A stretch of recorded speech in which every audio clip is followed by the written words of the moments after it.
But what one doesn't take into account, to stop to think about, is those 34 people that lost their lives, never to have their stories told. They were all sons, daughters, husbands, wives, brothers, sisters, never to return to families and friends who were waiting for them at the end of that day. They were never there for the next summer picnic. They weren't there for the next birthday party. And they weren't there for the upcoming holidays. Mostly all strangers that day, they have forever been united. For the past 50 years, these families have had to live with memories, stories told to them, newspaper clippings. Today's memorial service will provide a long overdue closure and honor of their loved ones that were lost. In the near future, a stone monument will be placed right near where this tent is today. A place that they can visit, they can view, they can feel, and that they can see, and be at peace, knowing their loved one will never be forgotten and always honored. This place shall become one that is for those that know of it, for those that knew of it, and those that wanted to learn of it, and forever wanted to know more about it. It is of the utmost honor to speak here today before this crowd, and especially the families that are here today.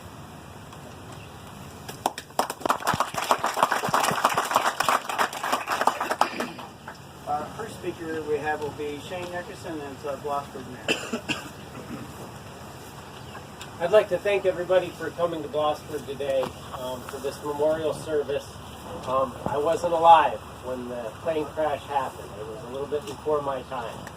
So everything that I hear of this came secondhand. And as growing up in Blossburg, it was talked about often. What I've come to realize is that I thought that I knew where the spot was, and I didn't. That I had misinformation. It's important that we remember things in history the right way, and remember the people that were lost here today. Through this process, since Roger has started this, I realized that I never communicated to my children about the plane crash that was before my time. And I think it's an important part of Blossburg history that needs to be passed on. The citizens of Blossburg that day ran up that hill. Kids jumped out of the pool. People ran from their employment to go see if there was anything they could do to help other people, which is a testament to Blossburg. Kind of by the same design, Roger doesn't live here. He didn't lose anyone in that plane crash, and he has taken it upon himself to find it in his heart to put this together and remember this forever. Roger, as mayor of Blossburg, I would like to present you with the key to the borough. Right? I want you to know that you are an official member of Blossburg now, and you're always welcome, and we don't even have to pay taxes. And the only thing it really opens is Roger Bunn's back door. Okay. Yeah, thank you. Thanks. Our next speaker will be Roger Bunn, Tioga County Commissioner. And I would be Roger B. as opposed to Roger T. Thank you. On behalf of the Board of County Commissioners, Commissioner Coolidge and Hamilton are both here as well. I was born and raised I was born in Canton, but raised in Blossburg. I do, Roger, I can't thank you enough for what you've done. It's bringing everyone together for these families and for the folks that are here. Was there anybody that witnessed this event? Several. I've talked to several people that witnessed the aircraft descending. I don't know that I talked to anyone that actually saw the impact, but it's something like that is very traumatic to a community. It's very upsetting, and I have to recognize our first responders that are here today, and Shane mentioned them.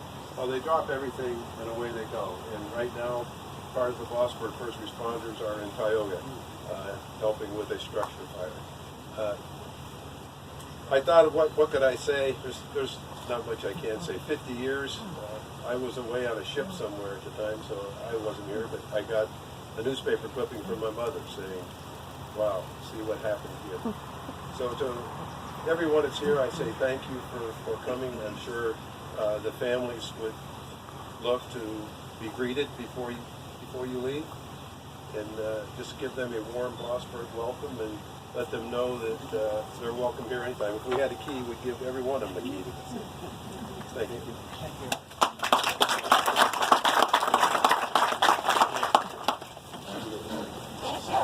Next speaker will be Benton Best for the Tioga County Emergency Service.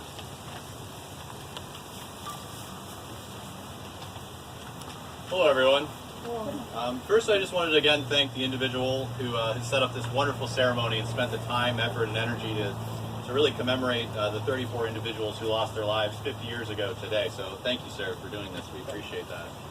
We're very lucky in Tioga County to have so many dedicated volunteer and career emergency responders.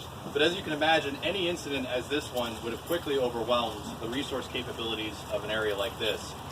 Because it happened 50 years ago, many of the baseline capabilities we take for granted today were not actually in place back then, and were just kind of a forethought in people's minds. For example, it was only 12 years earlier, in 1955, that the Tioga County Commissioners and the Tioga County Firemen's Association established the first radio communications network in the county. Utilizing a 200-foot tower in Delmar Township, that's several miles from here, the system was innovative at the time, but very limited by today's standards. Fire department and ambulances were dispatched using sirens on the fire stations and actually by landline telephone, and complex radio networks like we have today were not really invented yet. In fact, the first 911 center in Tioga County was not formally established to receive 24/7 emergency calls for service for dispatch for EMS, fire, or law enforcement over the radio until an additional 12 years later, after the Mohawk Flight 40 incident. In 1979, the Tioga County Commissioners went on the air from the basement, the Tioga County Communications Center went on the air from the basement of the county courthouse in Wellsboro. But again, even then, the number 911 didn't exist yet for an additional 11 years until 1990. So, although I was not here, like many others in Blossburg 50 years ago when this tragic event unfolded, I've had the unique opportunity to speak with some who were, and to hear stories about the incident and the days that followed. Being the largest plane crash in Tioga County's history, there's a lot we can learn from the incident so that we can better prepare ourselves in the future. The heroic actions that took access to the site that performed life-saving interventions. People tried to perform life-saving interventions as was described. They dropped everything that they were doing and tried to ascend the hill to try and help as much as possible. That's very commendable. Although the fate of the souls on board was unchangeable, the fact that there was such an overwhelming response to the site reinforced the sense of community that exists in this area. Before all the technology and fancy gadgets that we consider standard today, responders and citizens of the Blossburg community simply relied on volunteer emergency responders and neighbors helping neighbors. This is one of the things that makes this area so recognizable. At one emergency scene after another in Tioga County, still today, members of the community are there to offer their help. In addition to the volunteer EMS and fire responders who are members of the community themselves, next-door neighbors, passers-by, and residents who just want to help in any way they can are there. This says a great deal about who we are and what our priorities are, not only as Tioga County residents, but also as Americans. If this same incident were to happen today, there's no doubt in my mind that the same outpouring of love and kindness would be abundant. However, thanks to years of hard work from all of our emergency responders and the support of our county commissioners, we also would have a great deal more resources available to us than we did in 1967. For example, in 2015, the Tioga County Commissioners were able to fund the creation of a new 911 center, which is state-of-the-art and is constantly striving to be on the cutting edge of emergency services technology. Our radio network has expanded from one tower to over a dozen and continues to be improved upon in order to support the expanding needs of communications for our emergency responders on scene. The Commonwealth of Pennsylvania is currently supporting the expansion of radio networks and dispatch centers into what are called EZNets, or Emergency Services Networks, so that 911 dispatch centers throughout the county and the state can actually back each other up in case of a system failure. After 9/11, the federal government created the Homeland Security Grant Program, which expanded our mutual aid support by entering us into a regional task force of 7 counties with our 6 neighboring counties, This program has provided Tioga County with hundreds of thousands of dollars over 10 years to support training, equipment, and supplies for incidents like this. Tioga County now has 21 fire stations and 13 EMS stations servicing our county, as well as the state police and several municipal departments for police. If there ever was a report of a plane down today, we would immediately alert all emergency personnel to stand by at their stations and then begin preparing for what would inevitably be a multi-day, week-long, or even month-long event. Our County Emergency Management Agency works continuously to create updated emergency plans for all hazards that might impact our area, not just aircraft incidents. These include those which are natural, human-caused, and terrorist-related. Because I'm sure folks who were there 50 years ago can agree, disasters can happen at any time. So it's especially important for us to be prepared when we least expect them. Of all these resources and more that would be available for a response if there was an aircraft down in our area at some point, what's important more so is that individuals be prepared. As we saw the individuals who went to assist, it's important for individuals to have preparedness and to know what they can do to prepare themselves. This is very easy to do. In fact, the Tioga County Commissioners have also supported a new mass notification system. This is an information sharing network which the public can sign up for free and can alert you to disasters and large-scale emergencies. It's called Swift 911. It's very easy to sign up for, and we recommend that every citizen and visitor of Tioga County have Swift 911, whether it's you sign up for our website or go on the app and download that. But there are other things you can do as well as citizens to be prepared. Establish a go kit, which has emergency supplies in case you need to evacuate for an emergency. Have an emergency plan, and things like that. Finally, the best way to be prepared is to avoid becoming complacent. Although we live in a quiet community in rural Pennsylvania, large-scale emergencies and disasters can happen here. We should always be prepared. Again, the best way to be prepared is to be prepared ourselves. As we gather here today to remember those who lost their lives on Mohawk Flight 40, we are soberly reminded that it can happen here. And for the 34 souls who lost their lives on that day, it did happen. Thank you very much.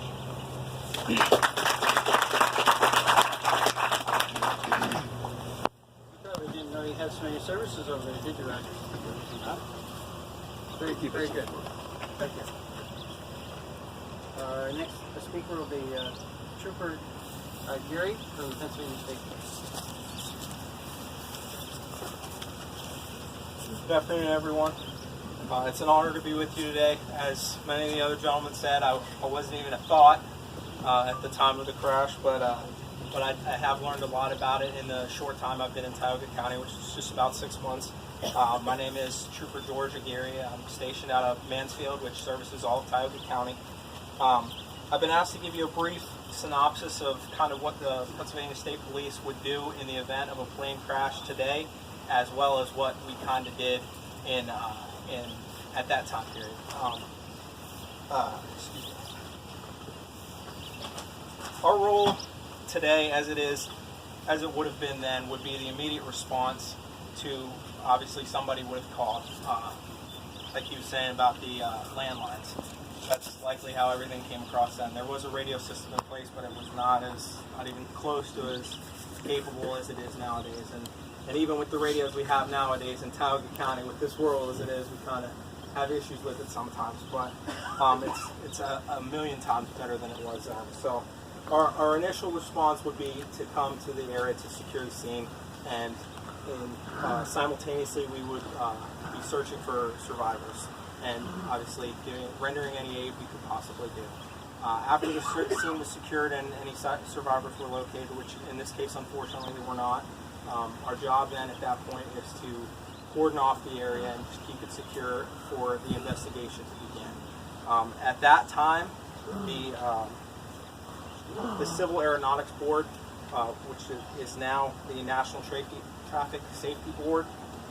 National Transportation Safety Board, but formerly the Civil Aeronautics Board, would come in to lead the investigation, and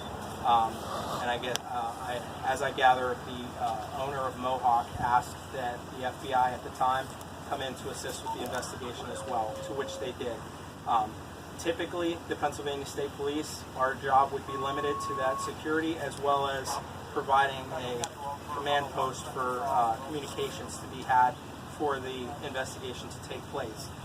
At that time, I'm told that the Pennsylvania State Police actually partook in the investigation along with the FBI and the Civil Aeronautics Board and the local law enforcement as well. Again, we as the state police cannot take any. That's all right. Any amount of credit. We as the state police cannot take any amount of credit. It was an unbelievable outpouring of support from all services as well as all local residents. I've read stories about teenagers that were assisting in the event. Maybe some of you were teenagers at that time and were part of that as well. So it was a collective community organization to be able to deal with an event such as this. So that's kind of where we're at with the state police, and thank you everyone for coming out.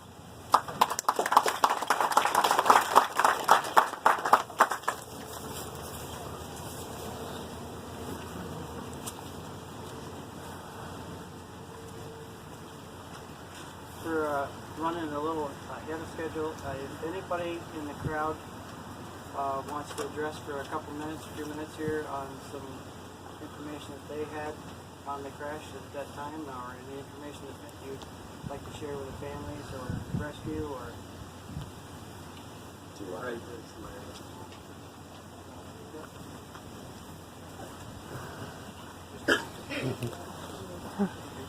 I am now the ambulance chief of Blossburg, a very honorable position, but not a position that I would ever want to be in 1967. I was alive. In fact, I was just getting done with 10th grade, and I had the opportunity to go on to school in Blossburg at that time. So I remember it quite vividly. My aunt was one of the persons who actually did an account of the situation when it actually happened, and she was from Covington. So I did get a few things. But I would like to share with you what was shared with me as an EMS responder. Back then, we all knew Harold Frank. We knew all the men that stayed at the gas station in the middle of town. Bill Krause is my fondest memory that I have of anybody talking to me as an EMS provider. It was a very horrific situation, and I won't even account for the things that he told me, but horrific was it's probably not even a good enough word for what they saw. I have to praise the people that were ahead of me. I mean, they have, put this path for us. Benton laid it out and clearly of all the things that have changed. One of the kids said to me, we need to speak today and let you know what we would do today. With the leadership of Benton and the commissioners, we have plans in place. And they said to me, well, what would you do? And I'm going to use a little profanity here. My first words would be, oh, shit. And after that, then I would hope all my education and all the resources that I have available to me would be brought forth then. What would we do as an ambulance corps? We're a very small ambulance corps. As you see from my attire today, I'm not even dressed appropriately as an ambulance personnel because I work. I work in Mansfield, and I have to come in, clothing and that's what would happen in a normal situation. So you can see that we come from many walks of life. We're very fortunate to have Ward Manufacturing on our team. If a call like this goes out, the call goes to Ward Manufacturing, and all our volunteers are allowed to go on a second's notice, which is commendable for Ward Manufacturing and any manufacturing company that would allow that. What would we do? We obviously would be doing the same as the last gentleman taught. We would be doing search and rescue first. We would be looking for survivors. And that would be probably what this core group would do. And then from then on, we would have incident command in place, and we would go from there. So you can see, Benton laid it out for us. We can see that, all our education, you see us taking a lot of classes. This is why we do it. This is why these people did it back then. I was trying to think, 1967, I'm really thinking that most of those providers were first aid and CPR. that would have been all they had, because the first classes were 67 and 68 for an EMT class, which, you know, now we've got EMTs, we've got paramedics, we've got, you know, it goes right up the line. We even have doctors that would respond. So if anybody has any questions after that, please see, you know, any of my personnel over here. And I want to thank you people for coming, and thank this gentleman for presenting this.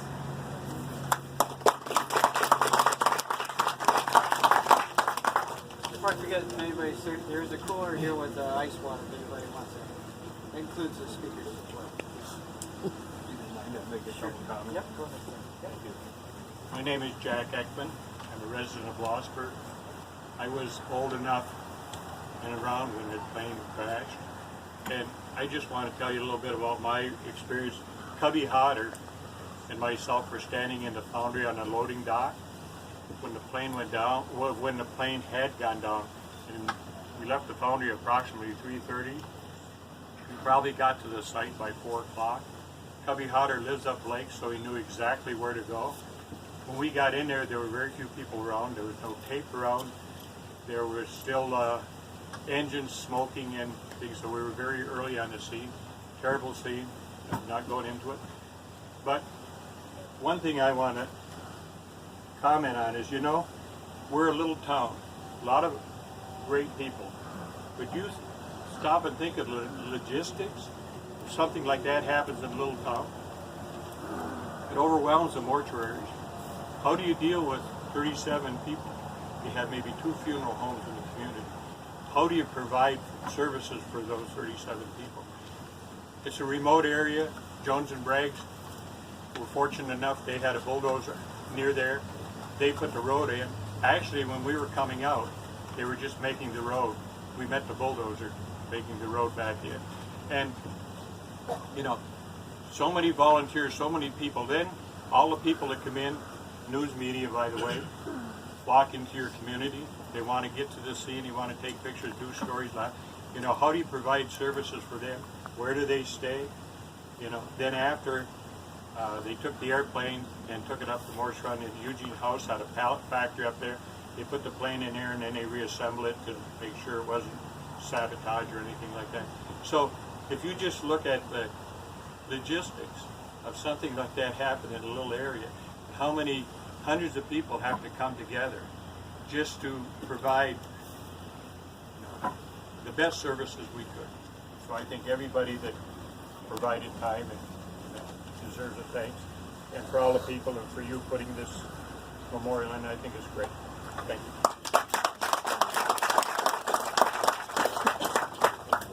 Is there anybody else in the tennis? Sir, come on up.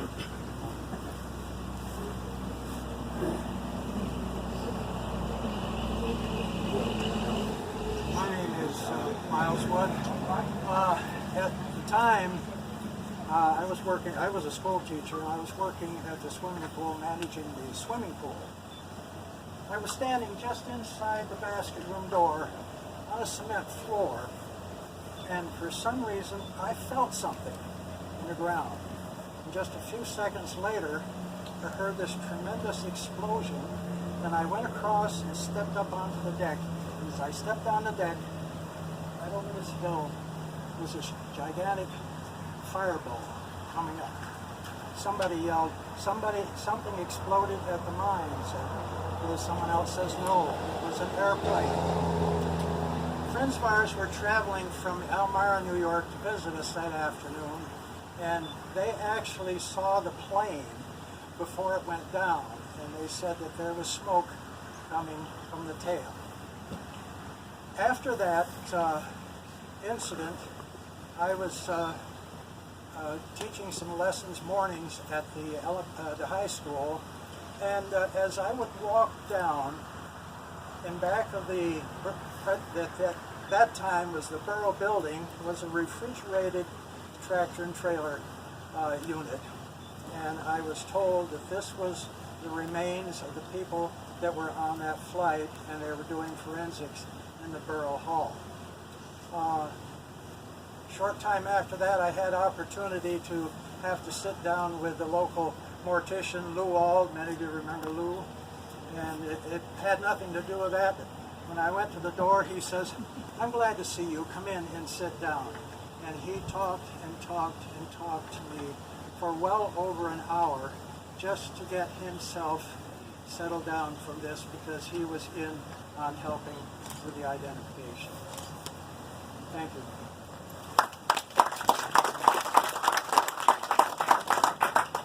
Was there any other presidents or anybody from anybody else in the service? Josh, did you want to get talking to me? It's Lonnie. Sure. Lonnie, do you want to take a talk with me? Hi everyone, it's great to see all you here. I've been researching this crash since my grandfather told me about it. He actually witnessed the plane. It flew over our property, our old family farm, which is right there on East Hill. He said the plane was so low he could read the numbers, he could see the people. At the time, my grandfather usually doesn't talk. He's one of those old farmers, he just did his job, and you were expected to, do yours. But he got pretty emotional. That's why I remember it so well. I was about 10 years old. He said he took me right out to the place, showed me how the plane was flying so low, and he was watching. He said it seemed like time just slowed down. He says they don't know how, but everything was in slow motion. He saw that the plane was on fire in the back, and he knew the plane was coming down. And he actually thought the plane was going to try to come down on his field, because it was over 200 acres in that area. However, the plane went right on over top of the barn, just missing it. And then, of course, seconds later, we saw the huge cloud of smoke and heard the explosion. I've never forgotten how he teared up on that day. And so I started collecting stuff. My grandmother had a few clippings, and I've been collecting. A lot of people don't realize the remains that were identified were actually buried in the Tioga Memorial Gardens, which is between Wellsboro and Mansfield. There is a plaque that is set up as soon as you enter the memorial park. It's right on the left-hand side. So for those who are here today, that is there. A lot of people forget that's there. It just kind of gets lost in the shuffle of information. But there's a lot. There's a lot of individual stories, family members who got to, they want to share their loved ones, their memories. That's what I'm trying to collect, trying to put faces to the names. A lot of us here, residents, I heard all the stories. I've seen the stories, I've read the stories. But we're seeing it as people who were there, people who helped after these people lost their lives. So the idea for what I've been trying to do is collect on who were these 34 people. How did their lives continue to affect their families far long afterwards? And obviously 50 years later, here we are, and we see the family members and the people who are connected to the plane crash and the residents who, have done a lot. So I want to thank you all for being here. If you want to see me afterward, please, I'd be glad to take your name and get some information on each of the families. But it's important to know who these people were. They're not just a number, they're not just a tragedy, they're loved ones. And they touched our lives here in Blossburg. They touched the globe. Of all the papers that I've collected, everyone was talking about it across the world. It wasn't just a little plane, it was a huge plane. It made a big difference in a lot of people's lives. It changed lives. So it's important to remember. And I thank you, Tracy, for putting us on. Thank you.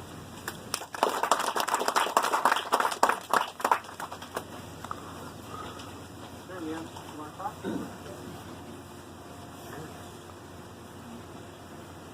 I'm John Garr from Mainburg, and I wasn't a witness or anything of this crash. I wanted to remind the people about the emergency response. I had a son that over in Mainburg that was in an accident in Blossburg, and I knew this was a lady that was on the ambulance, and I called her house. She said, I'll be right there, but you still have to call the fire department for the ambulance to get here. But that's how the communications was in that day. I just wanted to remind people how communications weren't like they were today. They pick up a radio and how hundreds of people hear it. That's how it was.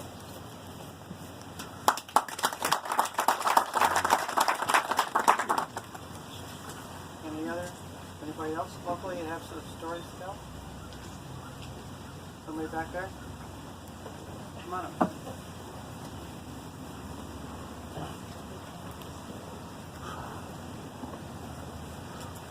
I just wanted to say I'm finally glad to give my condolences to the families that are here today. In June of 1967, I was 17 years old, traveling through town with my cousin, Bonnie. We both had just graduated from high school, and I was taking her to the state police barracks to have her fingerprinting done for nursing school. We were traveling just about at Jim's gas station down at the lower end of town when we saw the plane go over just barely above the trees.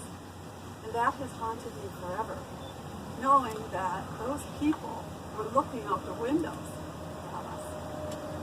And we then continued on, to the state police barracks, where we sat listening to all of that, which again still haunts me. So I just wanted to say thank you for coming, and I appreciate it, and I'm so sorry to all of you.